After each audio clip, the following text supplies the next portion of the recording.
reality is that there's been a tremendous amount of not just talk, but walking the walk when it comes to organizations moving capacity into, whether, as I say, the Caribbean or LATAM. And obviously growth is great, but Yoni, growth also brings challenges. And let's be perfectly frank, while you do have mega markets like Mexico or Colombia, you also have smaller locations, and you're located in a number of destinations that might be considered smaller on the scalable point. Can you talk a little bit about your experience as an operator in terms of managing growth with limited capacity, which we do see in a number of these markets? Sure. So, in my opinion, limited capacity is something that you have to look beyond, right? And what we have done as an organization, as I said, we were born out of Jamaica, and we are across 9 different countries now. Some of the smaller countries that we're operating in, St. Lucia, which, you would look at the numbers and say, St. Lucia is 160,000 people. It's not scalable. We decided to take a different approach because, KM2 is in the north of St. Lucia, and they're quite large. We decided to stay in the south, looking to compete, but to respect everybody in their own ways. We decided to go that avenue, and it has worked phenomenally for us. We're there, just about 2 years now, and we have almost 1,000 people in St. Lucia. Similarly for looking at Guyana with 500,000 people in the country, we entered there through acquisition, and everything that we've looked at so far in the region is to kind of place ourselves in avenues where we believe we can scale, we believe we can capitalize on the market. And we believe that we want to be not just the vendor of choice, but one of few vendors that go into these smaller markets that you can benefit from, the country can benefit, the people of the country can benefit, the clients can benefit, and the vendor can benefit. I think where we're going in this space in particular, particularly for me sitting most of the times on the other side of that table when we're talking about these services and offerings that we've been discussing, is that, as a result of the pandemic, there's been this global shift in mindset that people are no longer trying to collect things, they're trying to collect experiences. And so you think about that inability to get out, take a hike, ride a bike, go swimming, go see your parents, whatever it may be, those became exasperated, right? You really had a desire and a yearning for that. And you've seen that shift.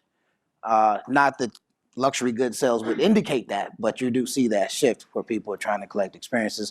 And then the other piece I would say is having a frictionless, right, or unburdensome, easy to navigate optionality in your experiences with companies, corporations, products, or platforms. Having that ability to toggle between chat and help center, whatever it may be, but not losing a step, because one thing we all know is we hate repeating ourselves because we're customers every single day, every waking moment of our lives. So I think those two are really driving forces, solving for those, particularly with this mind shift, is where I see things going.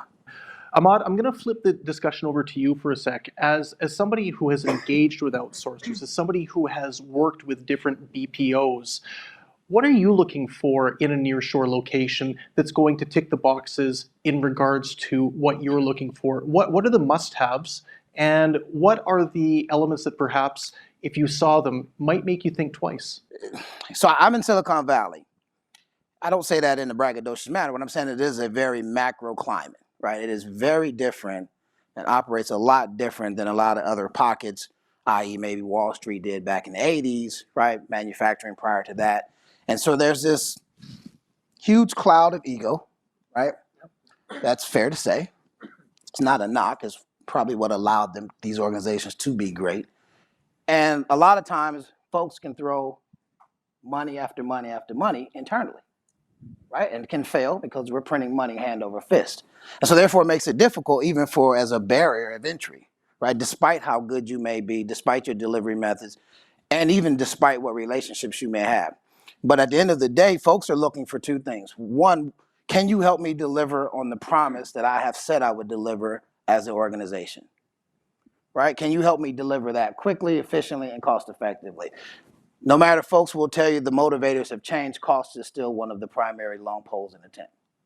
The second part is, can you immerse yourself, can you adopt, can you morph into us? Can you be our culture? Right? Behind the scenes, can it really appear as though you're us? Are you Facebook? Are you Google? Are you Airbnb? And so having to think about how you merge and manage your culture, but how do you manage and merge that team so that they're still loyal to you and they haven't gone native, but yet they can be us behind the scenes. The third piece I would say, can you grow with us, and are you helping us grow? Nessy, what are you looking for in the nearshore? What's ticking the boxes for you in terms of the talent pool that you're witnessing, whether it's in the Caribbean or in Latin America? Yes, Serbia and Bulgaria. I'm from Bulgaria, and it is a huge hub for languages of all kinds that are in EMEA. Not so much Spanish, but I would agree that there's a huge talent pool there in Serbia that is not currently discovered for some reason. Maybe because they're not in the EU and there's a lot more regulation there. When it comes to nearshore, Ahmad was really on point, and I think we're looking for partners that can do everything that he said at 5x the speed, because there's just no way we can accomplish that purely in the United States due to the situation with talent, due to the need of each early stage and even developed company to grow.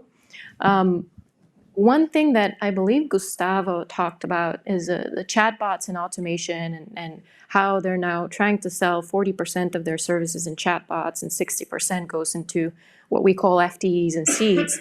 I think there's a huge elimination that is happening in terms of tasks and case volumes and call volumes, to the point where we don't need agents to be changing passwords or to be doing something very simple, so that talent and skill level that is multidisciplinary can scale globally without any limitations in terms of location and language, but work towards a common mission has become extremely critical.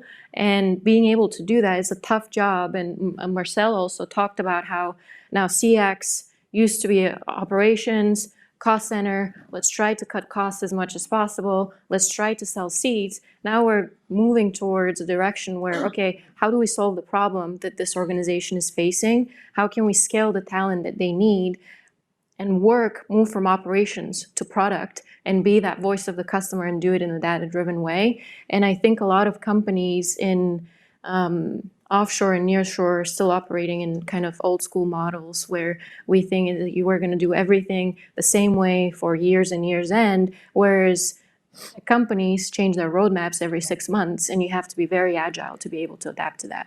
You know, Yoni, as we think about the fact that you have expanded significantly throughout the nearshore, you've made the nearshore your hub, and Kirk and myself had the pleasure of and the honor of being at the opening of your new site in Kingston 2 weeks ago. Something that really struck me was the enthusiasm of people to almost launch not just a job, but a career in customer experience. And I find that's very pronounced within the scope of the nearshore. What do you put this down to as somebody who is one of the largest employers in the region? Well, it was your pleasure and my honor to host you all last week.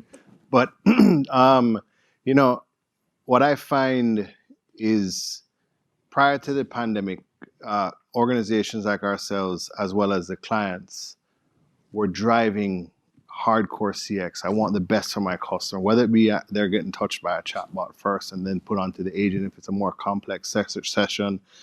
They were driving that. And then the pandemic came and it was just like, we need people.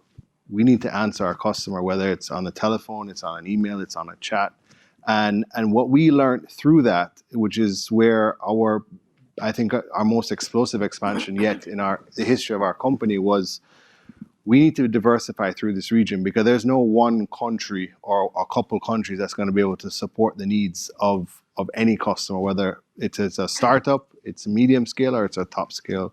So we made that decision to go ahead and scale out very quickly over the last couple of years to achieve that for our clients, whether it be existing and new. And we saw tremendous amount of existing client growth into different countries that they've never even thought of before, that because of, you know, they believed in what Itel was doing and what our team members have built over the years. Now what we're seeing is forget about just delivery. We're now going back to that hardcore customer service, CX delivery, where you know have to refocus yourselves and redefine yourselves. And you know, it's not just about training. It's about how is ongoing training going to work? How are you using technology to make that happen faster, to develop your individuals faster?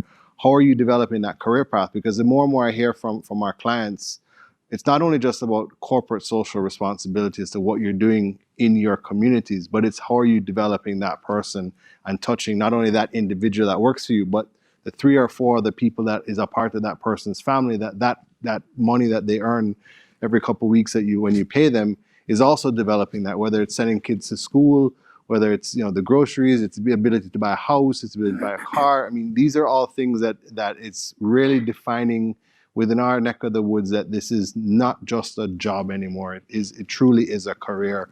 And that's a differentiator with certain players, going back to, kind of what Ahmad is saying. It's more than just putting, people in seats to answer phone calls. As you're looking for a location and a partner in a location, to what extent is that question of accessibility and spending perhaps 3 hours, not 23 hours on a plane, going to be driving your selection decision in terms of where you're going to be housing at least some of your CX? If you had asked me that question pre-COVID, my answer would have probably been different. I think with remote workforce, now we have a center in El Salvador and they're fully remote. So they really don't go to the office that much unless there's a special event. So I don't think it's that important, but at the same time, it is important in terms of that team being culturally aligned with the client that I'm servicing. Based on everything that Ahmad said, even if we want to take that to the next level, I want to touch you, I want to make sure that everything I'm doing is right, personalized, and you have this amazing experience, because people who reach customer support right now are no longer people who have a simple problem. It's usually something more complex. But how do we also not stay siloed and stay in that remote center, handle all of these interactions and not share that data? Because a lot of the times, like in my case, a lot of my team is actually outsourced. And if they don't tell me what our customers' biggest pain points are, from anecdotally what they're hearing, from what the data is showing us, we probably will have half the picture of what we need to have. And I think that's also a very, very critical element. In my previous role, I was in BPO, and one thing that actually worked, and it was not in Nearshore, it was back in Europe, is if you're working with a client that is agile and works in squads, organize your team the same way. Don't do it in a waterfall, don't try to do a top-bottom, but be agile at the same time. I think how that helps is that you have your teams and different squads better integrated with the client to the point where they become part of the client and your client is dependent on you. They cannot function without these squad members being there. And that actually helped us get into a lot of more business lines with that client and fully integrating into their org structure. Fantastic. Neil, you wanted to dive in? Yeah, I was just going to say, sitting in this event today, Kirk spoke before about all the different countries that are represented here. What resonates to me is a UK-based business. Currently, our choices have been India, South Africa, or Philippines. Quite long distances of travel for us.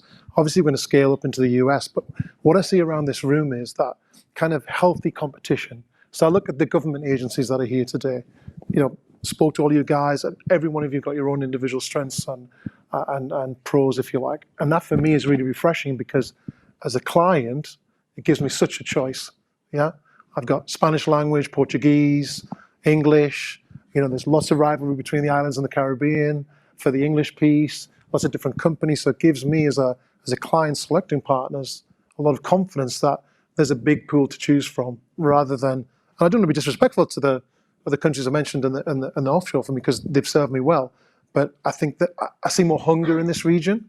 I see the markets more mature, particularly kind of India and maybe to a lesser extent South Africa. I just see this hunger to kind of grow and be the best in the industry, and I think it's kind of at the early stages of the journey in terms of employee development as well. I'm going to stick with you for a second, Yoni, as somebody who's got a variety of operations in different parts of the region. Can you tell me what you think governments need to do to facilitate the entry of new BPO players and the expanded growth, to use Ahmad's expression that I love, land and expand? How do you get them to land, and then what do you need to do to make sure they're going to expand from a government standpoint? I think the most important point is being as facilitator as possible, right? We all respect and understand that each country has its own laws, has its own fiscal incentives, has its own, whether it be free zone or special economic zone or whatever zone. Those things are absolutely necessary because, like I said, every country has its laws and we have to operate within the auspice of those laws. But being facilitatory to ensure that businesses can land, start up, and scale up relatively quickly is the most important. And I was sharing, some information today. I mean, we're in Jamaica's our home, Jamaica's our hub, but we're in St. Lucia, we're in Guyana, we're in Honduras, we're in Colombia, we're in Mexico, and we're looking at some other countries in Central America and in the Caribbean. But every single country, whether it be our home country or a foreign nation to us, everybody has been facilitator. I mean, we got an email today. We have, in one of the countries we operate, we got our final approval that we're certified under the Free Zone Act or whatever. However, we started 7 or 8 months ago, but we were given provisional approval to bring in furniture, bring in equipment, hire people, operate. And that is where we need to get to, because there is definitely red tape and bureaucracy across all governments globally. This is not just something to this region. But as long as you're facilitatory and you're working with people and you're communicating and you're going back and forth to make sure that you're being compliant, but at the same time getting the job done, that's what's going to cause this industry to continue to grow exponentially in this region. So that's a message to the government agencies that are taking part in the event today to make sure to be as conciliatory and as welcoming as possible. And flexibility is key. I think that's definitely the case.